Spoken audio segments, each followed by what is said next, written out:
He threw the iron into the air, testing if anyone was watching, and as Sharon strolled away, Joseph finally breathed a sigh of relief.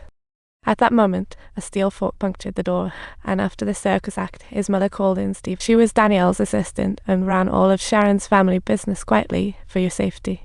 Go back to your happy place. Stephen looked elegant on the outside. Young and accomplished, he was her mother's dream son-in-law, but Sharon disagreed. She didn't want a political marriage. She didn't want to marry her mother either. Life was humorous, but her spirit was stifled. Ladies, let's chat. I wanted you all to play the piano together, so, out of politeness, Sharon reluctantly sat at the piano, starting off with a At first, she looked like a perfect lady, but the tune quickly shifted, and Sharon let loose, playing a pop. Just when everyone was puzzled, Joseph came rushing out of the room, having drastically injured his leg after taking a tumble down. To Stephen, Joseph was just a lowly creature living off the land, basically a lower life form. But in her heart, he was something greater, something elevated. Or at least that's what she kept telling herself.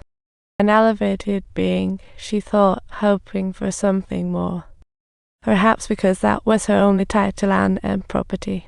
Feeling utterly humiliated, Joseph chose to take the initiative and confront Stephen publicly, forcing Stephen to maintain his gentlemanly composure.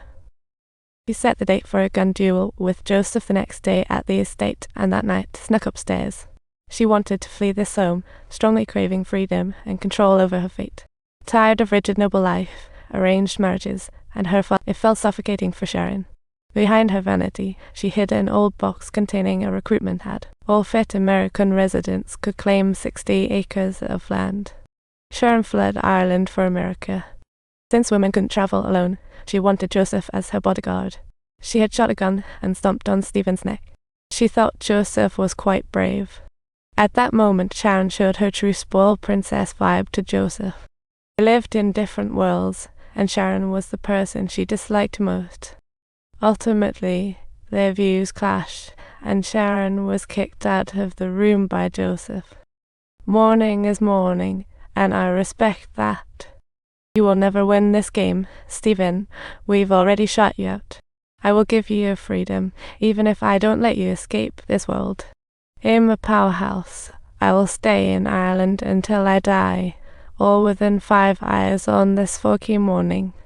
Stephen met with Joseph outside the estate for a duel, which caught Joseph by surprise. Surprisingly, Daniel, Sharon's father, requested to assist in the duel. He wasn't bad. He wasn't aware of Stephen burning down the house. Under watchful eyes, Joseph nervously picked a pistol. This thick fog diluted moments. Much like Daniel's life, all of his land was inherited, and Daniel wished for its murky logic faded. Daniel felt sorry for Joseph's eviction as they talked. Joseph and Stephen stood 15 meters apart. I won't punish you for this. 15, load up, and fire. However, the fog was so thick at 15 meters. The two couldn't see each other at all. Just then, Sharon appeared on her carriage. Get out of the way, you idiot. Don't wait for me, just like you wished. Yeah, just wait for me a moment. Sharon, wait. This awkward, comical duel ended with the two of them joyfully running away. On the way to America by cruise ship, Joseph became much more obedient, serving as Sharon's companion on the ship. Sharon met a man, Mark Gay, who claimed to be from Boston, and eager to learn about land. She initiated a conversation with free land. True enough, they had the best land in the world, albeit a long trek to the remote areas of Oklahoma. Thus, they had to enter land competitions. Sharon was puzzled by the complexity. Soon, they arrived at Boston Harbor. As soon as they disembarked, Joseph met a boy who said one needs a solid ally in Boston Harbor. The boy was a henchman of the local boss, recruiting near the docks, but quickly, Mark Gay drove him away. He claimed to take Sharon to a fancy hotel, loading luggage onto the carriage. On arrival, Sharon parted ways with Joseph. They shook hands and politely parted, but at that moment, Mark was targeted by Lee Winkin. Sharon's luggage spilled everywhere, and the stolen soup spoons from home were snatched by onlookers. In the chaos, Joseph grabbed one passerby. He managed to retrieve one of Sharon's bags, but most of the soup spoons were lost. As police rushed in, Joseph hurriedly took Sharon. "God has punished me," he lamented. "He has, and I stole food from my mom's house. I already knew." Taking this opportunity, Joseph caught up with the previous boy, who led them to an underground boxing ring run by a guy named Mike. Supposedly the boss here, Mike was just a laborer surviving in Boston.